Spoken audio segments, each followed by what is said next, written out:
child killer Jon Venables could be free from prison by the end of the year after being granted a parole hearing in November.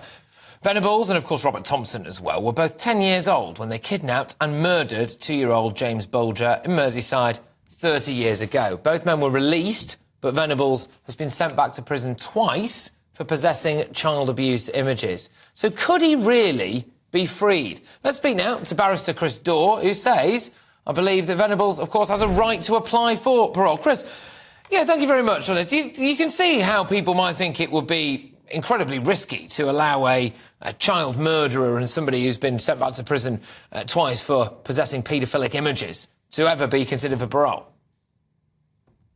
Well, of course, I can see how that's the sort of broad public sentiment. It always is. It always is in respect of almost anyone who's up for parole, who's committed any murder.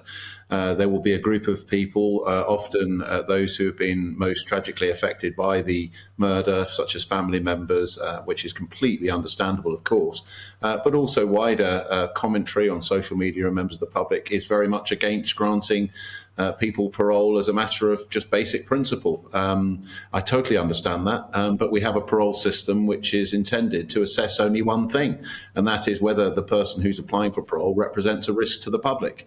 If the parole board, having considered a huge amount of evidence from psychiatrists, the prison officers, from the prisoner themselves, who will be closely questioned over possibly several days, if the parole board concludes that he no longer represents a risk to the public, then they'll order his release, which of course is also subject to scrutiny by a judge. It can be referred for an appeal by the Justice Secretary, and there are any number of other legal challenges to someone being released on parole. But ultimately, the parole board's job is to assess risk, and that's what they're going to do over a period of 2 or 3 days next month. Yeah, there were quite a few people at the time who thought that they were too young to have even been given prison sentences. Where are you on that? Well, they're not. It's not just at the time, but now the age of criminal responsibility in the United Kingdom, or in England, I should say, is 10 years of age. That's one of the lowest ages of criminal responsibility in the entire world. There are many countries where, even Saudi Arabia, for example, don't prosecute children under 14, and that's not a country. So you don't think he should have been sent to prison at all, Chris? No, not at all. Absolutely not. I don't think any 10-year-old child should ever be.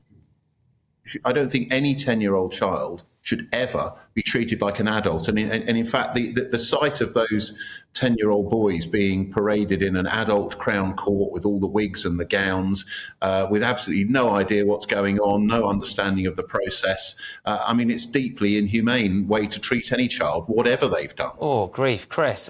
Yeah, I mean, I kind of would maybe more broadly understand your point if, you know, it wasn't deeply inhumane what they did to James Bulger. I mean, do you not think that's quite a distasteful thing to say there? What, that prosecuting young children who have no understanding of the process? Well, the people who murdered James Bulger, kidnapped and murdered him in the way that they did, you appear to have some sympathy for them going through a court process. It's not that I have sympathy for them as individuals. It's just that I fundamentally disagree with the idea that children have the capability to understand what they're doing criminally. I mean, if you just take a really obvious example, we don't let 10-year-olds drive cars. We don't let 10-year-olds vote. Why is that? Because they're not mature enough. They're not mature enough to understand what they're doing, and they can't, do things that 18-year-olds or adults can do. But somehow we expect them to be mature enough to understand and respect the criminal law. Yeah, but just to respect, I think the point is that they did do something that adults can do. They killed a toddler. They did that, right? And they left him on a railroad track after they tortured and abused him. And, that was what they did. So they did those crimes, and surely they have to be sentenced. I mean, what would you have done with them? Just let them back out into school? No, of course not. That's just utterly ridiculous. What I would have done with them is I would have ensured that first of all, that the most important thing is that the public were protected. And that would mean, of course, they would have to have been housed in a secure environment and not allowed to just walk the streets until there had been a long period of assessment, educational and therapeutic support, and a whole range of other measures to see whether, in fact, at some point they could properly be released into society. But what what I wouldn't have done is treated them in the criminal justice system as if they were adults. It's one thing to look after the public and protect the public. It's quite a different thing to treat children in the same way as you do adults.